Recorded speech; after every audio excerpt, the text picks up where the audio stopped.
Oi, obrigado por terem se juntado a nós em mais esse webinário sobre gestão e cenários. Dessa vez a gente vai falar sobre os resultados de abril. Como sempre, eu estou aqui com a minha sócia e nossa CIO, Magali Bin. Obrigado por ter se juntado. Prazer é meu.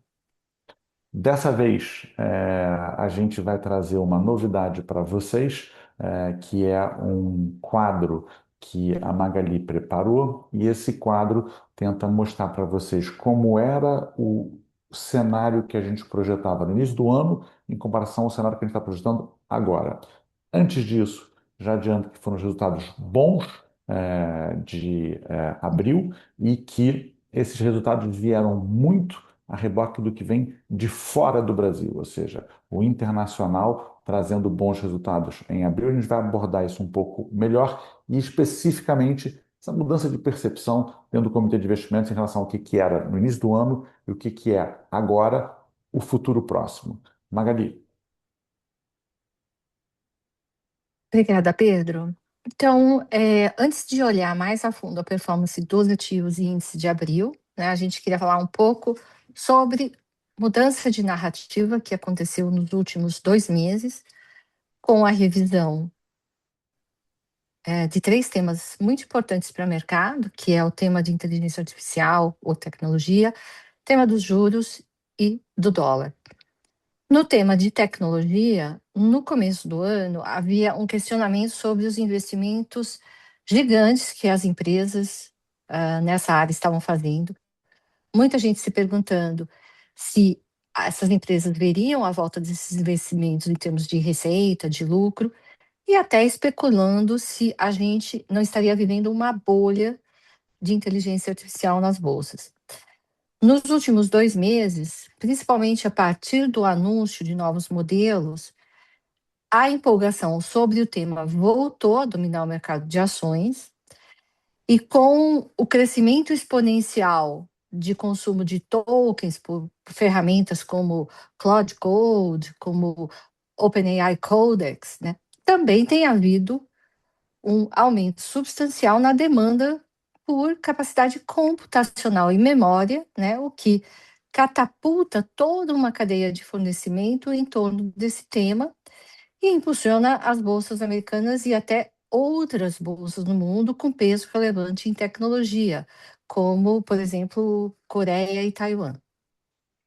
Além disso, a gente tem visto revisões positivas nas expectativas de lucro das empresas americanas, especialmente aquelas ligadas à cadeia de tecnologia e inteligência artificial. Os mercados respondem a esse momento com uma performance muito forte das bolsas, e a gente, com isso, volta a discutir o tema do excepcionalismo americano. Magali, Um outro. até, Pois não. desculpa, até como uma observação empírica, o que está acontecendo aqui dentro do escritório.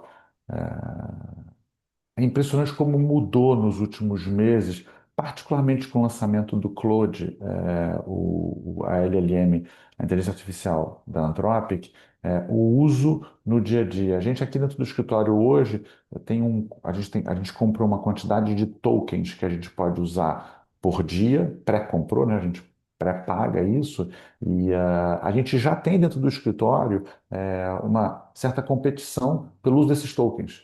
Tá? Para fazer coisas que são importantes dentro da companhia. Então, quando você usa esse adjetivo empolgação, eu já vejo hoje pessoas no dia a dia ao meu lado não usarem mais inteligência artificial como um super Google, né? Não é mais um instrumento de procura. É para automatizar processo, reinventar modelos de negócios, fazer coisas de uma forma muito melhor. E nesse sentido, realmente a visão mudou dentro da Fiduc, o corpo operacional, o executivo da companhia mudou dramaticamente como usa essa tecnologia nos últimos 6 meses.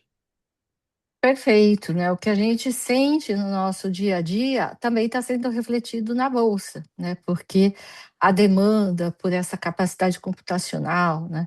Pelos semicondutores, né? Tudo isso está acontecendo. Tem muita empresa listada nas bolsas que estão ligadas a essa cadeia, e isso, obviamente, impulsiona lucro e impulsiona os índices. Um outro tema que sentiu uma reversão, né, de expectativas era o tema do juro de curto prazo, né?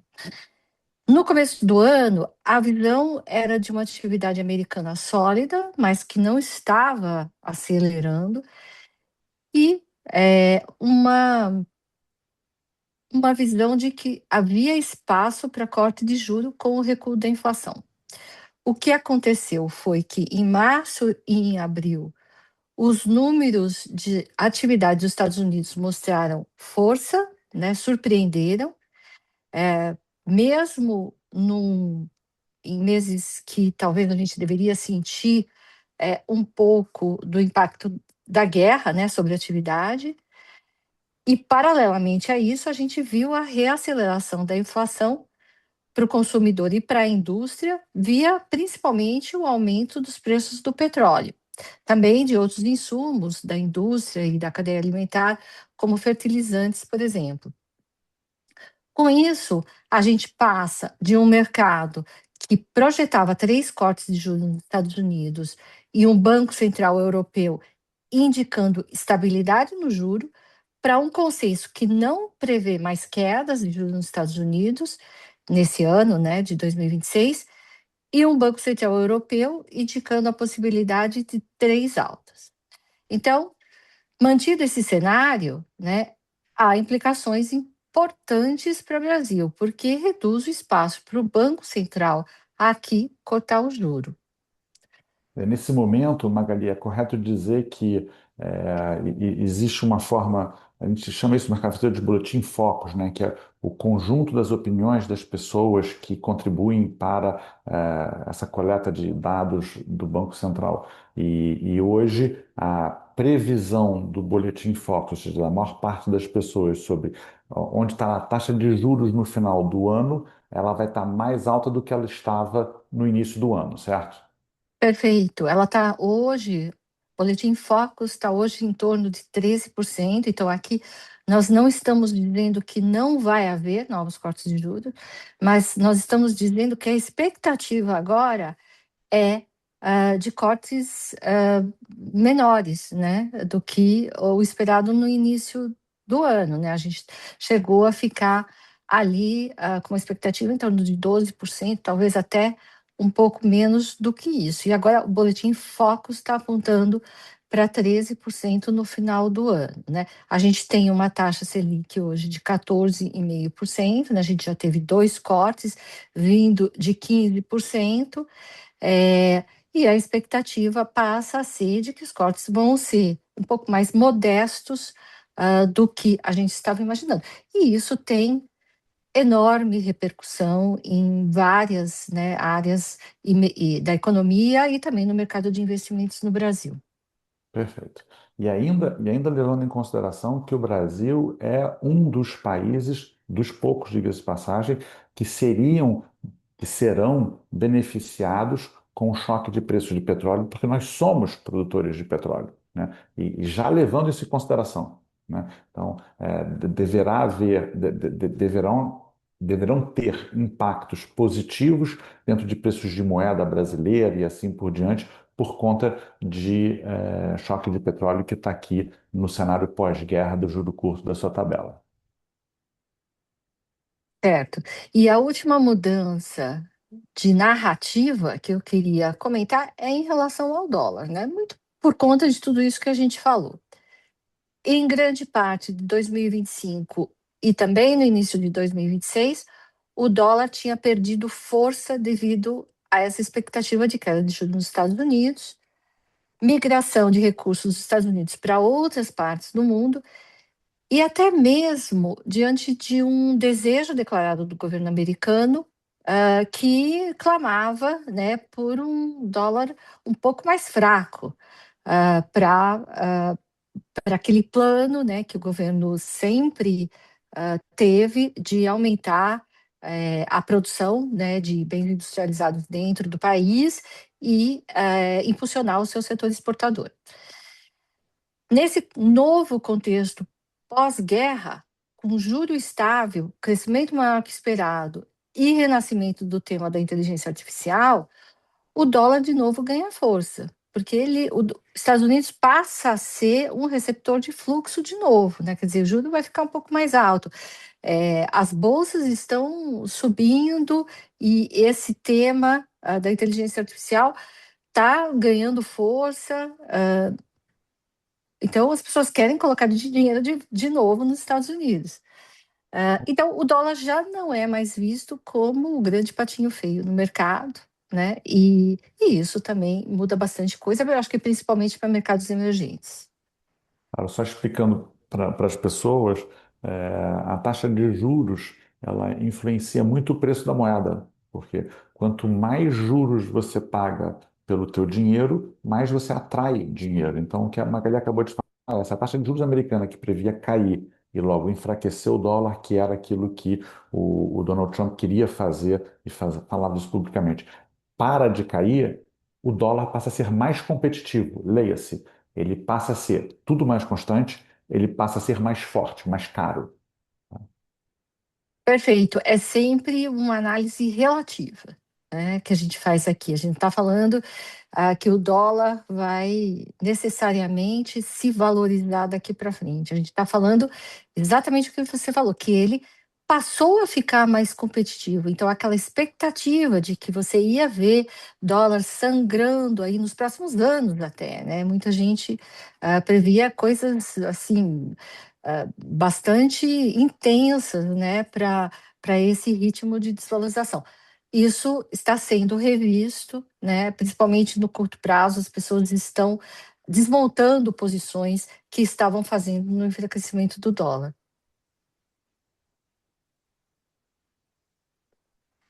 Agora, indo para o desempenho dos índices de ativos em abril, então, diante dessa mudança de narrativa, né, então acho que a gente coloca em contexto esse desempenho da Bolsa Americana, né, a gente vê aqui o Nasdaq com uma alta de 15%, S&P também, duplo dígito, bolsas que vinham na lanterna no início do ano, ressurgem com esse crescimento maior que esperado da atividade, com o tema da inteligência artificial, arrastou os índices pelo mundo, mercados emergentes, por exemplo, também com bom desempenho, puxado pela Coreia, né, e outros países com também tema de tecnologia forte. Bolsa da Coreia, por exemplo, subiu 34% em um mês. Bolsa, quer dizer, o índice global, né, que pega o desempenho de todas as bolsas, também com desempenho próximo de 10%. Então, realmente, um mês muito forte para o mercado de renda variável pelo mundo. Paralelamente, o petróleo se manteve pressionado em função da guerra.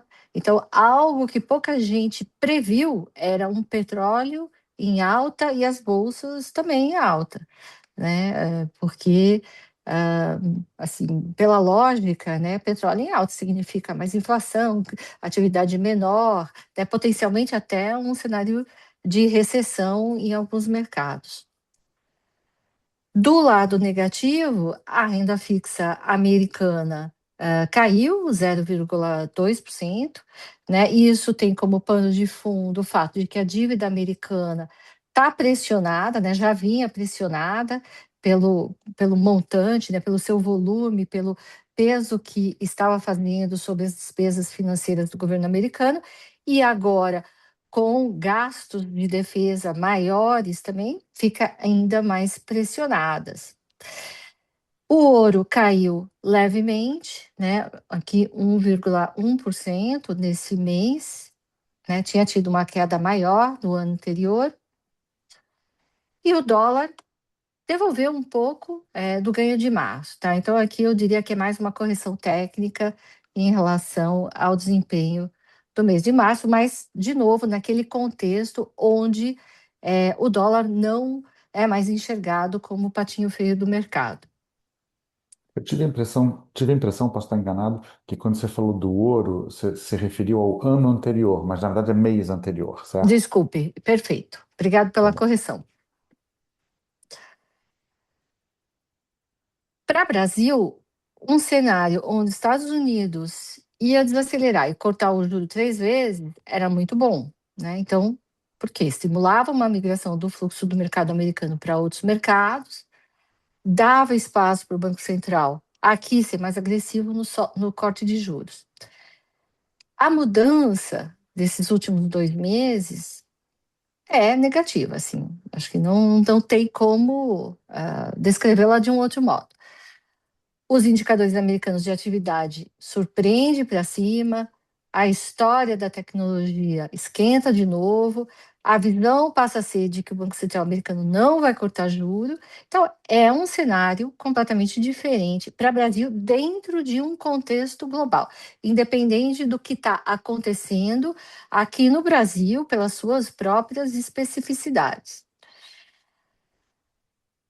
Em abril, a gente pode dizer que esse contexto pesou sobre a Bolsa, que teve um fluxo de recursos externos ainda positivo, mas menor do que o que vinha tendo, e até a Bolsa acabou encerrando o mês na estabilidade, e também pesou na expectativa de juros de curto prazo, também dentro daquela lógica de que se os Estados Unidos não corta juro, isso dá menos espaço para o BC cortar aqui também, nesse espaço de tempo mais curto, né? A gente está falando aqui basicamente de um ano.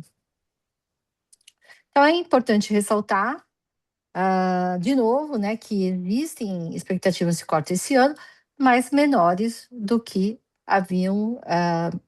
estavam sendo esperadas. Na ponta oposta, aqui também em Brasil, a gente teve destaques positivos. O real, que se valorizou nesse contexto de moedas de países exportadores de petróleo se beneficiando, né? Eu acho que essa dicotomia que você apontou aqui, o Brasil é um beneficiário dessa tendência de petróleo mais alto, né? Óbvio, traz inflação, mas também traz mais dinheiro para o Brasil. E as taxas de juros de longo prazo, né, se beneficiaram de um fechamento da curva de juros, né, ou seja, uma redução de juros futuros mais longos.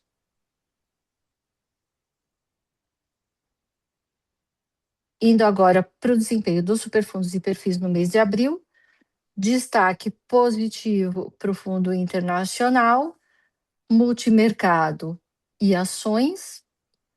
No combinado, o perfil conservador registrou um ganho de 1,09%, balanceado de 1,19% e o especialista de 1,28%. Os fundos de previdência aqui do lado direito também tiveram um mês positivo. Fundo conservador rendeu 1,29% e o balanceado 1,49%. Entrando agora em cada fundo, e a gente vai começar com a renda fixa. Do ponto de vista macro, abril viu a continuidade do processo de flexibilização monetária, com mais um corte da taxa Selic de 25 pontos bases para 14,5%. O carrego nesses fundos começa a ficar um pouquinho pior, mas ainda é amplamente atraente. O nosso fundo subiu 0,91%. No mês, a estratégia pré-fixada foi o destaque positivo. Na ponta oposta, a gente teve a renda fixa inflação, que sentiu a abertura dos spreads, ou seja, dos prêmios de risco, principalmente nas debêntures incentivadas. No momento em que há uma correção de preços, né? Esses spreads estão corrigindo uma situação de preço pouco adequada, né? A gente estava vendo spreads negativos, por exemplo, no final do ano passado, né? O que também não era uma situação normal. Então, a gente está vendo uma correção de preços sem uma influência muito grande de percepção de risco de crédito, né? Então, acho que isso é importante diferenciar, né? A gente, às vezes, vê movimentos no spread que não tem a ver com percepção de risco de crédito, e sim, simplesmente, movimentos técnicos, né? De correção de preços para cima ou para baixo, né? Dependendo muito de uma coisa que é fluxo, né? Fluxo para essa categoria pode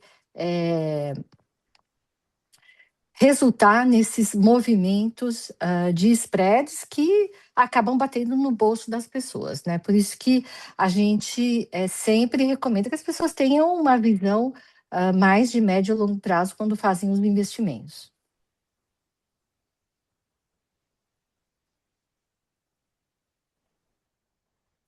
Após um mês de março difícil, a gente teve uma recuperação no multimercado, subiu 1,51%.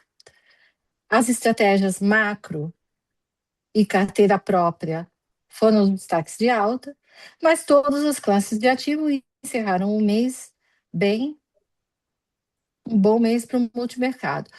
O que a gente nota aqui, Pedro, é que as mudanças de cenário, né, a gente percebe que essas mudanças de cenário que a gente comentou aqui no início, e também muitas mudanças no ano passado, elas têm criado um pouco mais de dificuldade de leitura para essa estratégia macro, né? Porque esses gestores normalmente trabalham com tendências, né? Então, quando você rompe, né, tem esses movimentos de rompimento, eles acabam performando pior, né? Então, isso foi o que aconteceu no mês de março. Esse mês eles deram uma recuperada, mas o que eu queria ressaltar aqui é que, justamente em função dessa dificuldade, que pode trazer mais volatilidade para o nosso fundo, é que a gente diminuiu a exposição a essa estratégia aí ao longo, né, dos últimos 3 anos. Nós queremos ter alguma exposição aos fundos macro, dado que essa estratégia pode produzir bons retornos no médio e longo prazo, mas a gente quer também se preservar um pouco mais dessas fortes oscilações que podem acontecer de tempos em tempos. Perfeito. Indo agora para o fundo de ações, a Bolsa Brasileira, com uma queda de 0,08%, ficou para trás no mês de performance excelente das bolsas globais. Se o Fed, né, o Banco Central Americano, não vai cortar 4 vezes ou 3 vezes, como era a expectativa no final do ano passado, e outros bancos centrais do mundo também não vão cortar tanto juro, isso coloca o juro no Brasil no patamar potencialmente maior e, portanto, é ruim para a Bolsa. Além disso, né, essas expectativas com o tema da tecnologia da inovação desvia a atenção e recursos para outros mercados, né? O investidor vai atrás, né, das empresas com um cenário mais atraente, com mais crescimento. Como resultado, a gente viu o fluxo de estrangeiro na Bolsa Brasileira perdendo força nesse mês. Foi o pior resultado mensal do ano, mas ainda assim foi uma entrada líquida de 3,2 bilhões. O nosso fundo teve um resultado superior ao do Ibovespa, né? Nós subimos 1,19%. Esse avanço foi explicado em grande parte pela nossa exposição no fundo internacional.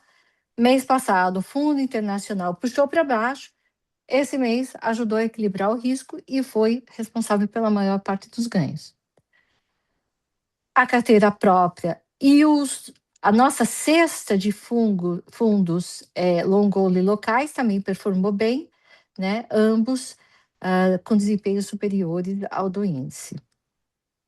Eu sempre gosto de falar, Magali, nesse ponto que se você que está escutando esse webinário tiver dúvidas mais específicas, nós fizemos um webinário muito maior, com muito mais detalhes para o seu planejador.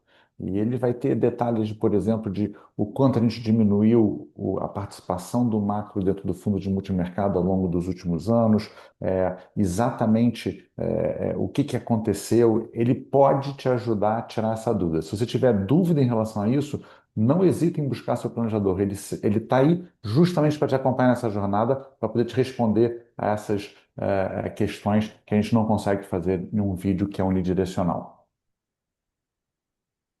Perfeito. Indo para o fundo internacional, Juros e bolsa caminharam em direções opostas nesse mês lá fora, né? A gente também tem renda fixa, não é só renda variável. Então, enquanto os juros precificaram inflação em alta e, portanto, caíram, né? Ou se desvalorizaram, as bolsas globais dispararam, puxadas principalmente pelo setor de tecnologia. Os principais destaques em termos da composição da nossa carteira foram a nossa exposição ao Nasdaq, ao S&P, né, as bolsas americanas, bolsas de mercado emergentes, Japão também que a gente tem na carteira, foi muito bem no mês. O ouro, que a gente também tem na carteira, então uma exposição em torno de 5%, caiu levemente nesse mês, mas o que subtraiu mais o resultado do fundo foi a queda do dólar de 4,42% esse mês, frente à moeda brasileira, né? Apesar disso, um resultado robusto, retorno de 1,75% no mês, que ajudou a compor o resultado dos perfis de risco de uma maneira assim bastante significativa.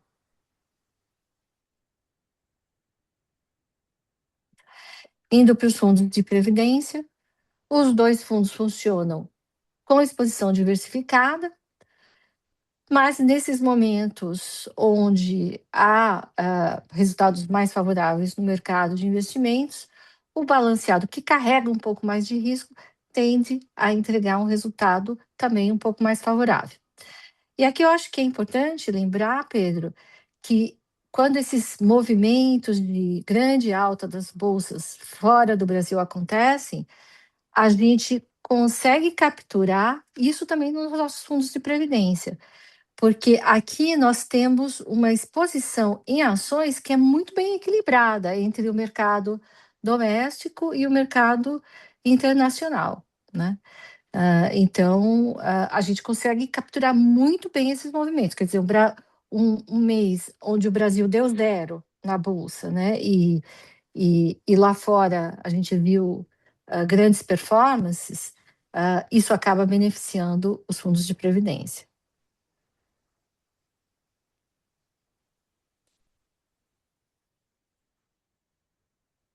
Ao contrário do mês passado, portanto, o melhor desempenho veio dessa parte de ações internacionais. Multimercados aqui com a recuperação, nos dois casos, subindo 1,9%, também um ótimo resultado.